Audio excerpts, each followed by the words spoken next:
Welcome to our channel. ఈ రోజు మనతో పాటు రమ్మగారు ఉన్నారు. నమస్తే రమ్మగారు. నమస్తే జయ. రమ్మగారు, బృహత్ కథల్లోని కథలు కొన్ని చెప్పుకుంటూ ఉన్నాం. మనం ఒక కథ కూడా చేసాము. అందులోవి మనము చేయగలుగుతామంటారా? చేయొచ్చు, కానీ సిరీస్ లాగా కాదు. ఎందుకంటే బృహత్ కథలోదే మనం ఇంతమంది కీర్తిసేన కథ ఒకటి చెప్పామా, అవునండి. తర్వాత ఉపకోశ కథ ఒకటి చెప్పాము. చాలా కథలు బృహత్ కథలు చెప్పుకున్నాం మనం. ఏ కథకు ఆ కథ అక్కడే ఎండ్ అయిపోతుంది. పెద్ద కథ ఒకటి ఉంది, నరవాహన దత్త చరిత్ర ఉంది. దాంట్లో ఉపకథలు ఎన్నో వస్తాయి. ఎన్ని క్యారెక్టర్లో మళ్ళీ దాని కథ ఆ క్యారెక్టర్కి సంబంధించింది, అది వెళ్ళిన చోట ఆ క్యారెక్టర్ వెళ్ళిన చోట అక్కడ తనకి ఎదురైన కథలు, అట్లా బోల్డ్ కథలు వస్తాయి. కాబట్టి ఇది సిరీస్గా అనుకోవద్దు. ఏ కథకు ఆ కథ అట్లా చేద్దాం. బృహత్ కథలోంచి కొన్ని కథలు కొంచెం పెద్దగా ఉన్నాయనుకో, అవి 2-3 భాగాలు వస్తాయి. ఫలానా వాడి కథ అని చెప్పుకుందాం. ఇప్పుడు బృహత్ కథ ఏమో నరవాహన దత్త చరిత్ర అని చెప్పుకున్నాం కదా. నరవాహన దత్తుడి తండ్రి ఉదయనుడు అనే పేరుండే రాజు. అతని కథని చెప్తాం. ఇది పూర్వమట చంద్రవంశానికి చెందిన రాజులు ఉండేవారు. వీళ్ళు వత్సదేశం అనే ఒక దేశానికి కౌశాంబి నగరం అనే నగరాన్ని రాజధానిగా చేసుకుని పాలించేవారు. వాళ్లలో శతానీకుడు అనే ఒక గొప్ప రాజు. ఈ శతానీకుడికి 2 భార్యలు. రెండో భార్యకి సంతానం ఉంది, కానీ ఆయన పట్టమహిషికి సంతానం లేదు. అయితే పట్టమహిషికి కలిగిన సంతానము రాజు అవ్వాలి ఒక నియమం. అయితే ఆయన ఇలా సంతానం లేదని కొంత దిగులుగా ఉండేది ఆయనకి. ఒకసారి ఆయన శాండిల్య మహర్షిని కలిసాడట. శాండిల్య మహర్షి ఈయన మనసులో ఉన్న దిగుల్ని తెలుసుకుని ఈయన ఏమన్నాడంటే, పుత్రకామేష్టి యాగం చేయిస్తాను నీతోటి, నీకు సంతానం కలుగుతుందని ఈయన దీవించాడు. పుత్రకామేష్టి యాగం తర్వాత ఈయనకి సహస్రానీకుడు అనే ఒక కుమారుడు జన్మించాడు. శతానీకుడు, సహస్రానీకుడు. ఈ సహస్రానీకుడు పెద్దవాడయ్యాడు. ఆయన రాజ్యానికి వచ్చాక తండ్రి వానప్రస్థానికి వెళ్ళిపోయాడు. అయితే ఈ సహస్రానీకుడు వివాహితుడు కాదు, ఆయనకి పెళ్లి కాలేదు. ఆయనకి ఏమనిపించేది అంటే, తాను పుత్రకామేష్టి యాగం వల్ల జన్మించాను, నాకు అపురూపమైన లక్షణాలు ఉన్నాయి, ఇట్లాంటి అపురూపమైన భార్యనే లభించాలి నాకు అని భావించేవాడు. అయితే ఈ పెళ్లి గురించి దాని గురించి ఏం పెద్ద ప్రయత్నం చేయలే భూలోకంలో. ఆయనకి మంచి మంచి మంత్రులు ఉండేవాడు. యుగంధరుడు అనే ఒక మంత్రి, తర్వాత ఏమో సుప్రతీకుడు అనే ఒక సైన్యాధ్యక్షుడు, ఒక చెలికాడుగా ఒక విదూషకుడు. వీళ్ళ ముగ్గురితోటి చాలా స్నేహం ఉండేది. మంత్రుల మీద రాజ్యం నడిచేది. మంత్రి సైన్యాధ్యక్షుడి మీద రాజ్యం నడుస్తూ ఉండేది. అయితే ఈయనకి ఏమైందట, ఒకసారి అప్పట్లో స్వర్గలోకానికి వీళ్ళకి రాకపోకలు చాలా సాధారణంగా ఉండేవి. సూర్యవంశపు చంద్రవంశపు రాజులు స్వర్గానికి జస్ట్ లైక్ దట్ రథం వేసుకుని వెళ్ళి తిరిగి వచ్చేవాడు. ఈయన ఇంద్రుడికి ఏదో యుద్ధానికి సహాయం కోసం ఈయన ఈ సహస్రానీకుడు స్వర్గానికి వెళ్ళాడు. వెళ్ళినప్పుడు ఏదో ఒక సందర్భంలో వివాహం చేసుకోలేదు, నాకు అనురూపమైన కన్య ఎక్కడ దొరుకుతుందో నాకు తెలీదు, రాజకుమార్తెలు ఏవో వివాహాలు వస్తుంటాయి కదా, పెళ్లి సంబంధాలు. కొంత వివాహం మీద అయిష్టం కూడా ఉంది, ఈ అమ్మాయే నాది అని నాకు అనిపించినప్పుడు వివాహం చేసుకోదలుచుకున్నానని ఇంద్రుడికి చెప్పాడు. ఇంద్రుడు ఏమన్నాడంటే, అది కాదు నాయన, ఒక విచిత్రమైన విషయం చెప్తాను నీకు. నువ్వు భూలోకంలో పుట్టావు, ఈ భూలోకంలో నువ్వు పుట్టడం కూడా మీ తండ్రి శాండిల్య మహర్షి ద్వారా పుత్రకామేష్టి చేయటం వల్ల పుట్టావు. నువ్వు ఒక పూర్వజన్మలో ఒక గంధర్వుడివి అని చెప్పాడు. గంధర్వుడు అని కూడా వసువులు అంటారు. వసువు అంటే ఒక దేవతా జాతి అనమాట. పూర్వము నేను బ్రహ్మదేవుడి దగ్గరికి ఒకసారి వెళ్ళినప్పుడు, అంటే జనరల్గా ఏంటంటే ఈ బ్రహ్మలోకంలోకి దేవతలందరూ వెళ్తారు, ఏదో చిన్న మీటింగులు, మన మీటింగుల్లాగానే. ఈ మీటింగ్కి వెళ్ళినప్పుడు విధూముడు అనే ఒక వసువు, అలంబుష అనే ఒక అప్సరస ఒకళ్ళనొకళ్ళు చూసుకుంటూ ఉన్నారు ఆ సభలో. బ్రహ్మదేవుడి దగ్గరికి సభకి వెళ్ళినప్పుడు అందరి దృష్టి బ్రహ్మదేవుడి మీద ఉండాలి. వీళ్ళల్లో వీళ్ళు సైకిల్ చేసుకుని ఫ్రెండ్షిప్లు చేస్తే ఆయనకు నచ్చదు. ఆయన ఏమంటే కేకలేశాడు బ్రహ్మదేవుడు వీళ్ళిద్దరిని, దేవయోనులు అయ్యుండి మీకు ఇలాంటి దుర్బుద్ధి ఏమిటి, మనుషుల్లాగా ప్రవర్తిస్తున్నారు, మానవ జన్మ ఎత్తండి మీ ఇద్దరు అని శపించాడు. శపిస్తే ఆ శాపం తీసుకున్నటువంటి విధూముడు శాండిల్య మహర్షిని పాదాలు పట్టుకున్నాడు, నాకు ఎక్కడైనా మంచిగా చోట జన్మించే అవకాశం ఇవ్వమని. అప్పుడు ఆయన పుత్రకామేష్టి ద్వారా ఆ విధూముడే నీ తండ్రికి సంతానంగా నిన్నుగా పుట్టించాడు. నువ్వు విధూముడనే వసువువి, దేవయోనివి. నీకు ఈ శాపం మనిషిగా పుట్టి మరణించిన తర్వాత నువ్వు మళ్ళీ దేవలోకాన్ని యథావిధిగా చేరిపోతావు. అయితే ఆ రోజు నీతోటి స్నేహం కలిపి బ్రహ్మదేవుడి శాపానికి గురైన అలంబుష అయోధ్య నగరానికి రాజైన కృతవర్మకి మృగావతి అనే పేరుతోటి జన్మించి సిద్ధంగా ఉంది నీకోసం. ఆవిడే వీళ్ళిద్దరికీ కదా శాపం, భార్యాభర్తలుగా జన్మించండి అని శపించాడు ఆయన.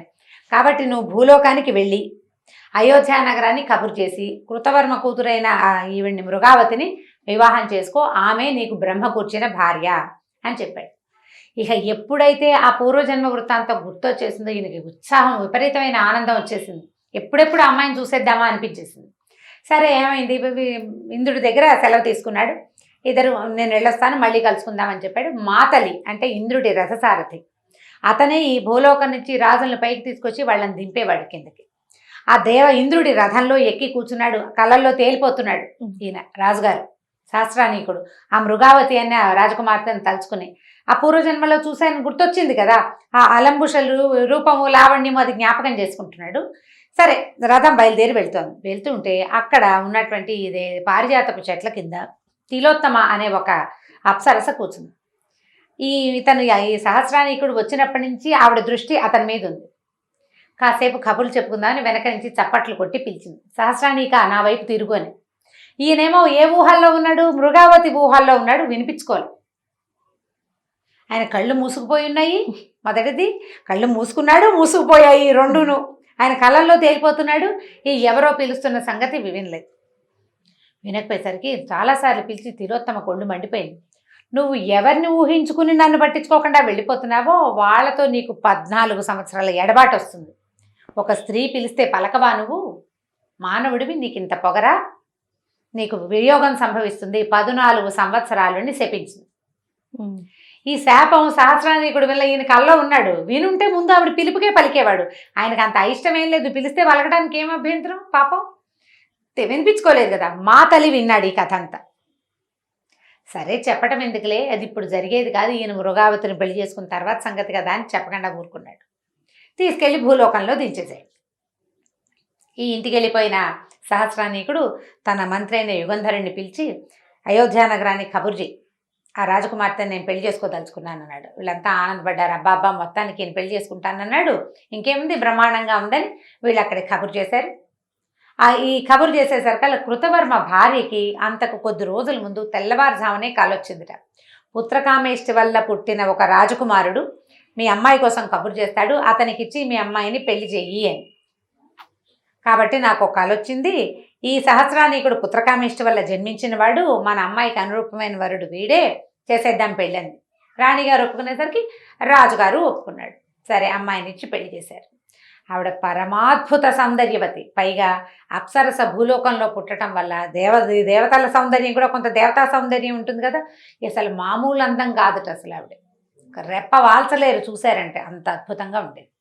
సరే ఈవిడ వివాహం చేసుకున్నాక యుగంధరుడికి, తర్వాత సుప్రతీకుడికి, విదూషకుడికి ముగ్గురు కొడుకులు పుట్టారు.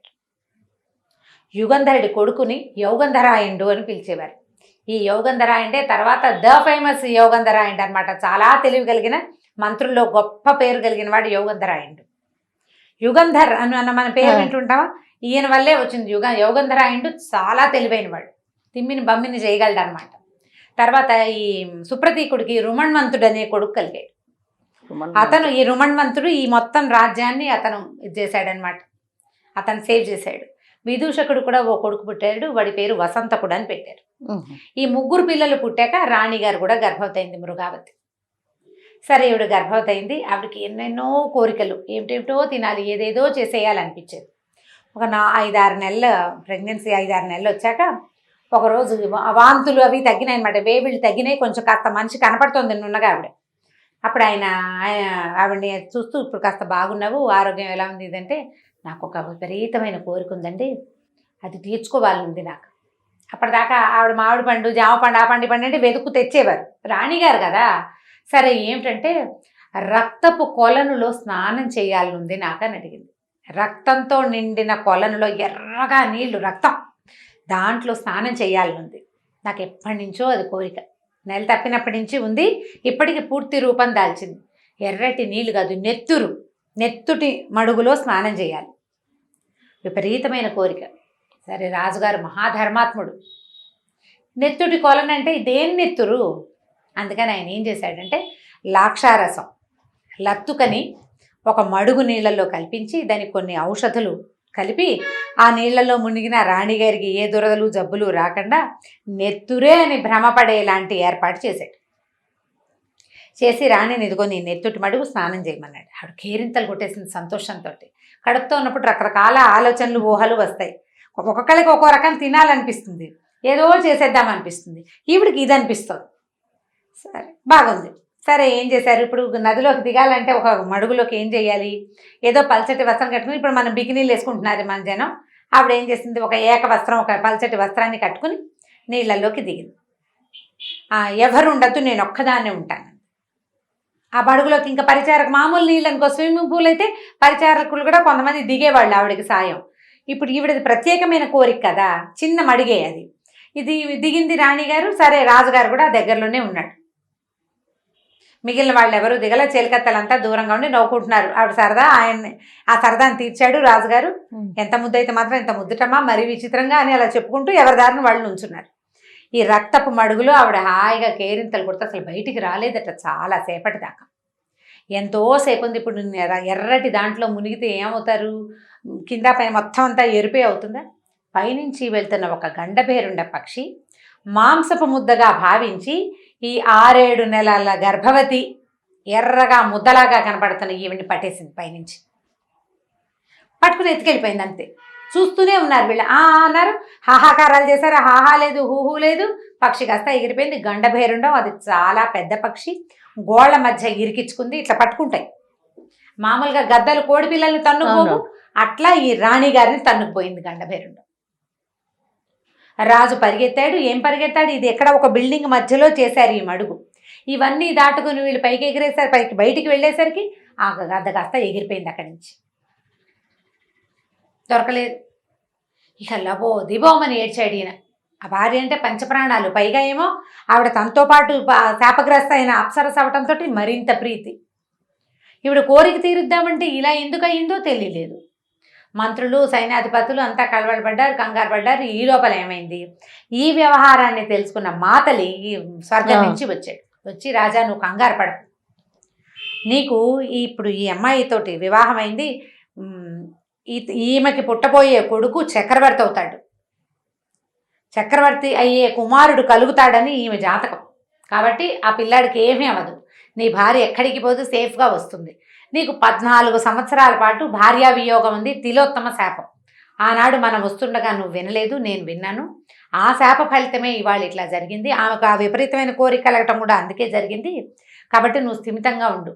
భార్యా వియోగం బాధించేదే, కానీ ఆమె నీ దగ్గరికి వస్తుందని నమ్మమని ఆ తండ్రి ధైర్యం చెప్పాడు.